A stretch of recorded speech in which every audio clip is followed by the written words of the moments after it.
What's going on, Bears fans? Come back after another edition of Bear Down Forever.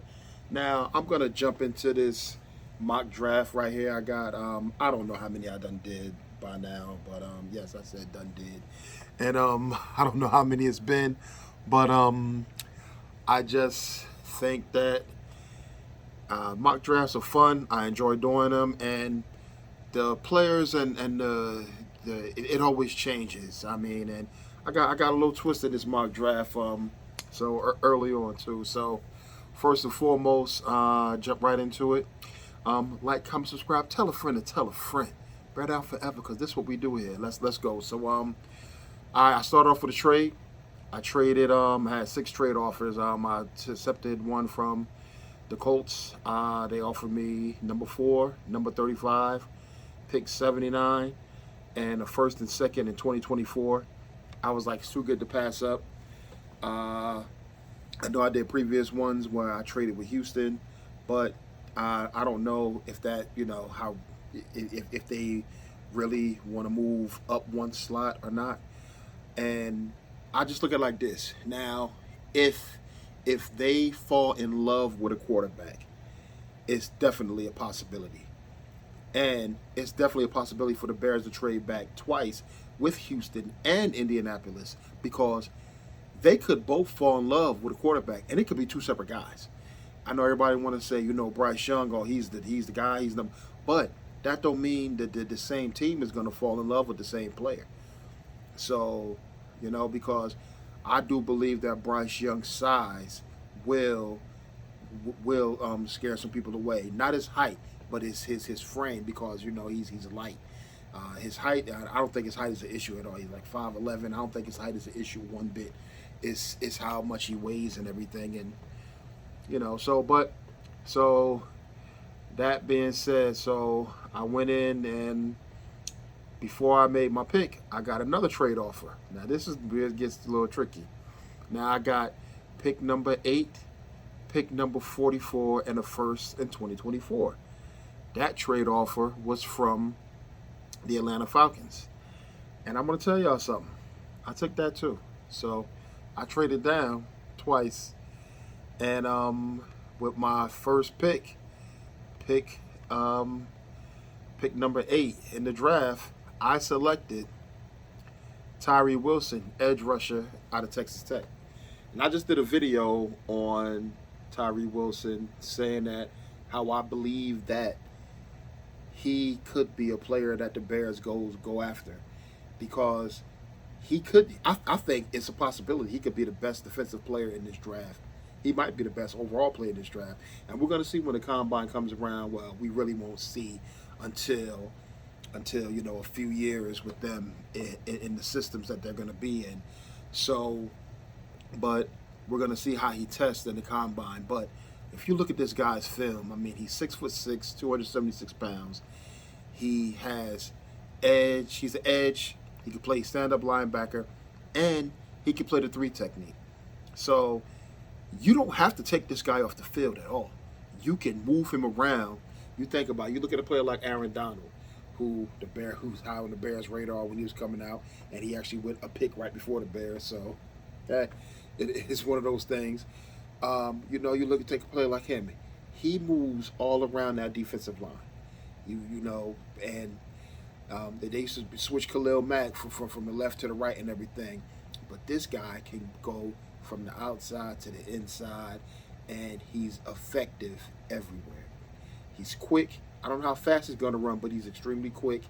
He's a great tackler. He has a nose for the football. And on top of that, he's a great dude off the field. So he is a high character guy. He has a high motor, his principle. So that's a good look right there. I'm telling y'all, man. So do not be surprised if this guy shoots up draft boards and he actually becomes a Bear. Now I got him at number 8. I think he may go higher than that. So we're gonna see. So with my next pick, now this is another tricky one. Pick number 35. I took tight end out of Notre Dame, Michael Mayer. Now I know you may thinking like, oh well, you said that Cole Kmet is not a bust. Cole Kmet is not a bust. I think Cole Kmet is on a rise to become somebody, um, you know, dynamic. He's about to take the leap into superstar status. I'm not saying he's going to be a superstar yet, but he's taking a leap towards superstar status. But I think that Justin Fields does need more weapons, and if this guy is sitting here and he's better than the receivers that's there, I say take the tight end. Bring this guy in here. Let Justin Fields grow with this tight. Could you imagine having two tight ends like this? Now, granted, they're easier to cover with a safety because most linebackers can't keep up with him. But so now you have to have a extra safety on the field to try and cover these guys. You have them on the field at the same time, and if you release a back out the backfield, or if you line Velus Jones Jr. up in the I still got high hopes for Velus Jones Jr. So it is what it is. But I just saying, this guy is a dynamic pass catcher. He's a good blocker. I know some people will say that he may not be as good a blocker. I think he's a good blocker. I'm a huge Notre Dame fan. I followed, I've seen all of his games and everything. He's the real deal, and that's another reason why I knew about Cole Kmet, because I'm like, and I think he's a better pass catcher than Cole Kmet, but I'm like, if you have both of these guys there, it's like you got to pick your poison. So, especially down in the red zone, you get these two guys in there. You have Mooney and Claypool and what other wide receiver they get in. Hey, who knows? Maybe D-Hop. We never know what's going to happen. So, with my third pick number 44 in the second round, I took center John Michael Schmitz out of Minnesota, and this guy's he's just amazing. He's a great blocker. He's very agile. He can move. He can get out. He can pull. When teams can pull their center, they make great blockers. They make great plays. Look at Philadelphia, with Kelsey. This guy he's all over the place. He moves around. It's not like and I'm not trying to dump on him, because I do like Sam Mustafa, but I like him as a back. He's great coming off the bench as a backup, but when he has to start, for a long period of time, it starts to get a little stagnant. But if you can get a guy like Schmitz, now I don't know if they're going to keep Lucas Patrick or not, but still, I would still spend a draft pick on this guy, because even if they do keep Patrick, he's only signed for this upcoming season. So you bring in this guy, you get him on a rookie contract, you have him for, sign him for 4 years, and you can have your center all buttoned up. And the Bears are definitely going to be busy in free agency with the offensive line. So I do think that a drafting of a center here would be a good look. So my next pick number 53, I took Andre Carter, edge rusher out of Army. Now, Andre Carter, he is a nice prospect. He's 6'7", weighs 260 pounds. He uses his long arms to make great point of contact. He's a great tackler. Now he went to Army, and his he doesn't have to fulfill his armed forces obligations right away. He can go to the NFL and everything. They worked something out. It's not like it used to be. Well, for some reason, but I would love to see this guy in a Bear uniform. And we all know the Bears need help getting to the quarterback. I'm telling you, you all know this. So it's like, another edge rusher, a big guy who could get to the quarterback. He could shrink passing lanes because he has long arms. He can get up and bat the balls down and everything. So I would like that pick. Now, pick number 64. I took wide receiver Cedric Tillman out of Tennessee. Now, this guy, he's a good player. He's 6'3", 215 pounds. He's explosive. He can transfer his weight very smoothly. He has some good speed. We won't know really how fast he's going to be. Well, we won't know how fast any of these guys are up until they actually run at the combine or their pro days, because you know some guys they do, some guys don't run at all. But I think that he has enough speed to, even if not separate, he could get enough space to make some good plays on the football and everything. So I think that'll be another good pick for the Bears, and again another weapon for Justin Fields. So pick number 79. My next pick, I took offensive tackle out of BYU, Blake Freeland. 6'8", 305, a former state champion in both the shot put and javelin. You know, he has core strength to maintain extensions and stymie power rushes when in phase and keep rushers inside his shadow after torquing his hips. So he's a very good blocker. He uses his arms to his advantage to keep the defenders off of him and to keep them at bay. So this way, sometimes you have to throw another block. So if he's using his arms and everything, if he don't have to block the guy all the way in him, and he's using his arms to keep him blocked at bay like that, he may be able to take on two blockers at once, or just hold off the next guy long enough for Justin Fields to get rid of the football, or Justin Fields to get out of there. And I will say it again, I do think Fields definitely needs to get rid of the ball some more and everything. But, you know, it's just one of those things. So, next pick number 103, took defensive tackle out of Wisconsin, KEEANU Benton. Now, KEEANU Benton is 6'4", 315 pounds, and he has enough first step quickness to shoot in the gaps off the snap to generate displacement against blockers, and he flashes great long track explosiveness and closing speed through rushing lanes. So he can get into the lanes and disrupt things, because I mean, with the defensive tackles, you want them to be a disruptor. We all know Tommy Harris. When Tommy Harris was in Chicago, man, there was no better disruptor than Tommy Harris.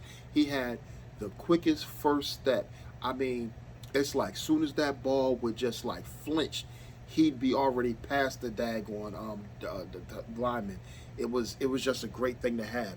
So to have another player who has a great first step and who can get into the lanes and be a disruptor makes it easier for the other players to make plays. The Bears secondary made a lot of tackles this season, and that's a good thing, but it's horrible at the same time. The good thing is that the guys in the secondary can tackle. I know a lot of people saying, well, Eddie Jackson, you know, doesn't like to tackle. Eddie Jackson had issues tackling last season. Eddie Jackson was a tackling machine this season. He had a few games where, you know, he didn't. But Eddie Jackson stepped that up where people shouldn't even be talking about that anymore. So, but the issue with the secondary making a lot of tackles is there wasn't being enough tackles made up front. Yeah, Jack Sanborn came and he made a lot of tackles, but that's one guy. We need our defensive linemen and our linebackers to have more tackles than our corners and safeties. That's a big thing. So I like the fact that the Bears are planning well, in my head, because I'm not in the meetings, in my head, planning to build this team from the trenches, from the defensive line back and the offensive line out. So next pick number 133. Now this pick I like, and I think that he can be a good player. Yeah, I know a lot of people not know about him, but his name is Savasier Dennis, linebacker out of Pittsburgh. He is a dynamic tackler. He makes good plays on the ball. He shows some great awareness. He has a good nose for the football. He's I've not said it, but he's a dynamic tackler, and I think he's an under the radar guy who is going to come up and make some really good plays. And I would not be surprised if he gets drafted higher than what he's projected to go at. I mean, I think I picked him higher. I picked at 133 than where he may be projected to go. But I like what I saw in his film, and so. And then at pick number 142, I'm sorry, Savarsi Dennis, he was out of Pittsburgh. I know, just to make sure I said that to y'all. And next pick, 142, I doubled down. Linebacker Jalen Graham out of Purdue. Same thing. He's another linebacker under the radar type of guy. And I like this tape as well. Same thing. He's quick steps. He's a good tackler, has a nose for the football, and pretty decent in coverage too. So I like guys like that who can make plays and who are not scared to stick their nose in there and get the tackle. So next pick, number 159, I took cornerback Riley Moss out of Iowa. Cornerback, not quarterback, cornerback. He's 6'1", weighs 194 pounds. He's a productive playmaker, and he's one of the most consistently productive defensive players in college football. And some of they may say some of his production has been luck, but you know what they say in this league. Sometimes it's better to be lucky than good. Now, I do believe he's a good player. I am so intrigued to see how he runs but the only thing about it is, if you look at these guys' tape, because that's really important to me too. The tape is important, but I don't want a corner that runs in the 4.6s. If you run in the 4.6s, that's just a bad look. I really don't like safeties that run like that. But I'm really intrigued to see what he runs. But he has good size, maybe being a 6'1" guy, and I really would like to see him, what he does at the combine and how strong he is and everything, because I would like to see if he can beat the blocks off of the receivers and everything. And he has good vertical athleticism and allows him to go up to make a play at the catch point, which is always a good thing, because you go up there and you make a play while the receiver's trying to make a play. Either you can intercept the pass, you could bat the ball down, or you could tip it so one of your teammates can make the play. And we all know that if Eddie Jackson is in the vicinity and the ball is tipped, 9 times out of 10 he's gonna have it. So my next player I took, and this is a player I took before in the draft, but I took Malik Cunningham, quarterback out of Louisville. Now he's a far better runner than he is a passer, but he does have a strong arm, and he's very elusive. But the thing that I really like about him is that he brings the same threat on the ground that Justin Fields brings. So, God forbid if Justin Fields was to go down, we would be able to bring in a quarterback who has the same dynamic running skills as him. He wouldn't compare as a passer at all, but contrary to what some people may believe, you can improve your passing in the NFL. There's a lot of quarterbacks who's come into the NFL and gotten better as passers, and I mean, shoot, that's one thing that we want Justin Fields to do. He want him to get better at. Well, I mean, he's very accurate. Justin is, and he has a super strong arm. He just has to get rid of the ball sooner.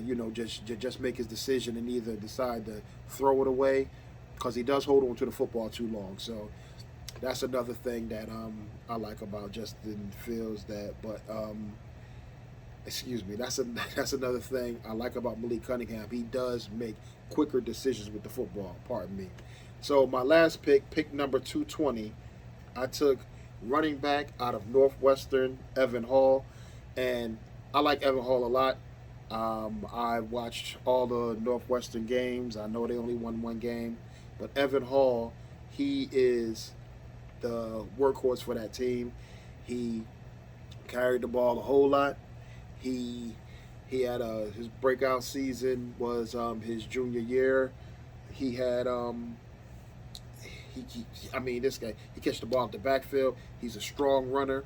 He had a really good game. I mean, he bust out for a big like a 20-30 yard run in the first play of the Senior Bowl. And I don't know what the Bears are gonna do with David Montgomery, and I wouldn't say that Evan Hall would be replacing Montgomery. If they don't bring Montgomery back, the player to replace David Montgomery would be Khalil Herbert. Khalil Herbert will be the go-to back. And anybody else that they bring in, well, I mean, let me pump the brakes. Because if they were to sign a Saquon Barkley or something like that, he would be the replacement. But if they go through the draft or something like that, the player would be the replacement for Khalil Herbert, because Khalil Herbert would be the go-to back and the starter.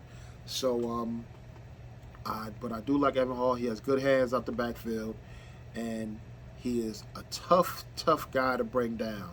I mean, he is extremely tough to bring down, and I really like that about his game. And he's a hard worker, and he definitely is part of the his philosophy, because he does not give up. He plays through the whistle all the time. And so, you know, but yeah, so I'm just gonna run through this again. So I traded the number 1 overall pick to Indianapolis. I got 4, I got 35, I got 79, and I got a first and second in 2024. And then I traded number 4 to Atlanta. I got 8, number 44, and a 2024 first. So that means, you know, the Bears would have 3 first-round picks coming up next season. So, but you know, so, and back through the picks again. So at number 8, I took Tyree Wilson, edge out of Texas Tech. Number 35, I took Michael Mayer, tight end out of Notre Dame. 44, John Michael Schmitz, offensive center out of Minnesota. 53, Andre Carter, edge out of Army. 64, Cedric Tillman, wide receiver, Tennessee. 79, Blake Freeland, offensive tackle, BYU. Number 103, KEEANU Benton, defensive tackle, Wisconsin. Number 133, Savasier Dennis, linebacker, Pittsburgh. Number 142, Jalen Graham, linebacker, Purdue. Number 159, Riley Moss, cornerback, Iowa. Number 190, Malik Cunningham, quarterback, Louisville. And number 220, Evan Hall, running back, Northwestern. So let me know in the comments what you think about this draft. I'm definitely going to do more drafts. I want to see, after the combine happens, I may do another one before that. I may do another one with no trades, just to see how everything falls. But yeah, so let me know what you think about it. You know, if you agree with some of the picks, some guys that you may think will be a good fit. Somebody that I may have never mentioned, or I may have mentioned, that you want to hear more about, let me know. Like, comment, subscribe, tell a friend to tell a friend. Bear down forever. We're going to be here forever. This is what we do. I love y'all. Thank y'all for spending time with me. Thank y'all for checking me out. It means the world to me. I mean that, and from the bottom of my heart, and I'm going to say it again. Love y'all dearly. Thanks again. And you know what? I'm out.